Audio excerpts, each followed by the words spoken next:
ಕಾರ್ಯಕ್ರಮ ಇವತ್ತಿನ ಕಾರ್ಯಕ್ರಮ ನಮ್ಮ ಮುಳಬಾಗಿಲು ತಾಲೂಕಿನ ಒಂದು ಹಬ್ಬ ವಾತಾವರಣ ಕಾಣಿಸ್ತಾ ಇದೆ.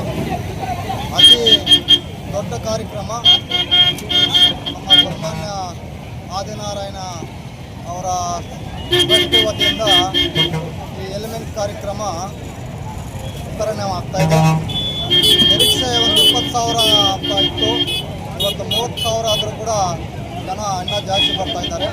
ಎಲ್ರಿಗೂ ಕೂಡ ಕೊಡುವಂಥ ಎಷ್ಟೇ ಆಗಲಿ ಕೊಡುವಂಥ ಕಾರ್ಯಕ್ರಮ ಆಗಿದೆ. ಆಸೆ ಇಷ್ಟೇ, ಮುಳಬಾಗಿಲು ಜನತೆಗೆ ಒಂದು ಸಹಾಯ ಮಾಡಬೇಕು. ಹೆಣ್ಣು ಮಕ್ಕಳಿಗೆ ಸೀರೆ ಅರ್ಚನೆ ಕೊಡುವ ಕಾರ್ಯಕ್ರಮ ಆಯಿತು. ಎಷ್ಟು ಹೆಣ್ಮಕ್ಳು ಬಂದರೂ ಕೂಡ ಎಲ್ಲರಿಗೂ ಕೊಟ್ಟರು. ಇವತ್ತೇನು ಪ್ರಾಣ ರಕ್ಷಣೆ ಆಗಬೇಕು, ಅವ್ರ ಕುಟುಂಬ ಚೆನ್ನಾಗಿ ಆಗಬೇಕು, ಅವ್ರಿಗೆ ಯಾವುದೋ ನೋವು ಸಂಕಟ ಇರಬಾರದು ಅಂತ ಈ ಉಂಟು ಕೊಡುವಂಥ ಸರ್ಕಾರ ಆದೇಶ ಇತ್ತು. ಅದಕ್ಕೆ ಇವರು ಸಹಕಾರದಿಂದ ನಮ್ಮ ಆದಿನಾರಾಯಣ ಸರ್ ಅವರು ಸರ್ಕಾರದಿಂದ ಎಲ್ಲರಿಗೂ ಕೂಡ ವಿತರಣೆ ಆಗ್ತಾಯಿದೆ. ಒಳ್ಳೆಯ ಕಾರ್ಯಕ್ರಮ. ಅವರಿಗೆ ಪುನಃ ಹೆಚ್ಚಿನ ಶಕ್ತಿ ಭಗವಂತ ವಿನಾಯಕ ಸ್ವಾಮಿ, ಕುರುಮಲ ವಿನಾಯಕ ಸ್ವಾಮಿ ಮತ್ತು ಆಂಜನೇಯ ಸ್ವಾಮಿ, ಸೋಮೇಶ್ವರ ಸ್ವಾಮಿ, ಈಶ್ವರ ದೇವರು ಅವರಿಗೆ ಆಶೀರ್ವಾದ, ಐಶ್ವರ್ಯ, ಅಂತಸ್ತು ಮತ್ತು ರಾಜಕೀಯ ಉನ್ನತ ಮಟ್ಟದಲ್ಲಿ ಮುಂದಿನ ದಿನಗಳಲ್ಲಿ ಅವರು ಶಾಸಕರಾಗಿ ಅಧಿಕಾರ ಬಂದ ಮೇಲೆ ಇದೇ ರೀತಿಯಾಗಿ ಸಾರ್ವಜನಿಕರಿಗೆ ಒಂದು ಕೆಲಸ ಮಾಡುವಂಥ ಆಸಕ್ತಿ ಅವರಿಗಿದೆ. ಆಗುತ್ತಾರೆ ಅಂತ ಒಂದು ಆಶಿಸ್ತಾ ಆ ದೇವ್ರನ್ನೇ ಪ್ರಾರ್ಥನೆ ಮಾಡುತ್ತಾ ಈ ಕಾರ್ಯಕ್ರಮ ಸುಭಿಕ್ಷವಾಗಿ ಇನ್ನೂ ಕೂಡ ಸುಮಾರು 1000 ಜನ ಬಂದು ಕಾದಿದ್ದಾರೆ. ಎಲಿಮೆಂಟು ವಿತರಣೆ ಆಗ್ತಾ ಇದೆ. ಶಾರ್ಟೇಜ್ ಇದ್ದರೂ ಕೂಡ ಇವ್ರು ತರಿಸ್ತಾ ಇದ್ದಾರೆ. ತರಿಸಿ ಎಲ್ಲರಿಗೂ ಕೊಡುವಂಥ ಕಾರ್ಯಕ್ರಮ ಆಗಿದೆ.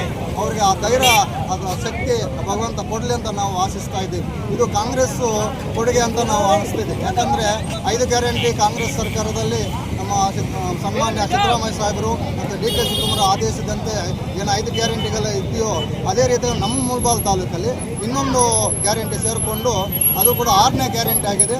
ಎಲ್ಲರೂ ಕೂಡ ಅದು ಪಕ್ಷ ಹಿತ ಎಲ್ಲ ಪಕ್ಷದವರು ಕೂಡ ಯಾರೇ ಬರಲಿ ಕೂಡ ಬೇಡ ಅನ್ನೋ ಪರಿಸ್ಥಿತಿ ಇಲ್ಲ. ಎಲ್ಲರಿಗೂ ಸಾರ್ವಜನಿಕರಿಗೆ ಎಲ್ಲರೂ ಕೊಡ್ತಾ ಇದ್ದಾರೆ. ಇದು ಒಳ್ಳೆಯ ಕಾರ್ಯಕ್ರಮ ಆಗಿದೆ. ಸುಮಾರು ಒಂದು 30,000 ಜನ ಮೇಲೆ ಬಂದು ಇವಾಗ ಹೋಗ್ತಾ ಇದ್ದಾರೆ. ಯಾವುದೇ ಗೊಂದಲ ಇಲ್ಲ. ಎಲ್ಲರಿಗೂ ಕೂಡ ಊಟ ವ್ಯವಸ್ಥೆ ಮಾಡಿದ್ದಾರೆ. ಅವ್ರಿಗೆ ಪಕ್ಷಕ್ಕೆ ಕೂಡ ಬೆಂಬಲ ಬಂದಿದೆ. ಪಕ್ಷಕ್ಕೆ ಒಂದು ಶಕ್ತಿ ತುಂಬಿದೆ ಮುಳಬಾಗಿಲು ತಾಲೂಕಿಗೆ. ಇದೇ ರೀತಿ ನಮ್ಮ ಮೂಡಿಲ ಬಾಗಿಲಿಂದ ಇಲ್ಲಿ ರಾಜ್ಯಕ್ಕೆ, ನಮ್ಮ ಕರ್ನಾಟಕ ರಾಜ್ಯಕ್ಕೆ ಕೂಡ ತೆರಳುವಂಥ ಕಾರ್ಯಕ್ರಮ ಆಗಿದೆ. ಇದಕ್ಕೆ ಎಲ್ಲರಿಗೂ ಕೂಡ ಅವರಿಗೆ ನಮ್ಮ ಆದಿನಾರಾಯಣ ಅವರಿಗೆ ಧನ್ಯವಾದಗಳು ತಿಳಿಸ್ತಾ ಎಲ್ಲರಿಗೂ ಕೂಡ ಬಂದಿದ್ದವರಿಗೆ ಸುಖ ಶಾಂತಿ ನೆಮ್ಮದಿ ಕೊಡಲಿ ಅಂತ ಭಗವಂತನ ಪ್ರಾರ್ಥನೆ ಮಾಡ್ತಾ ಕಾರ್ಯಕ್ರಮ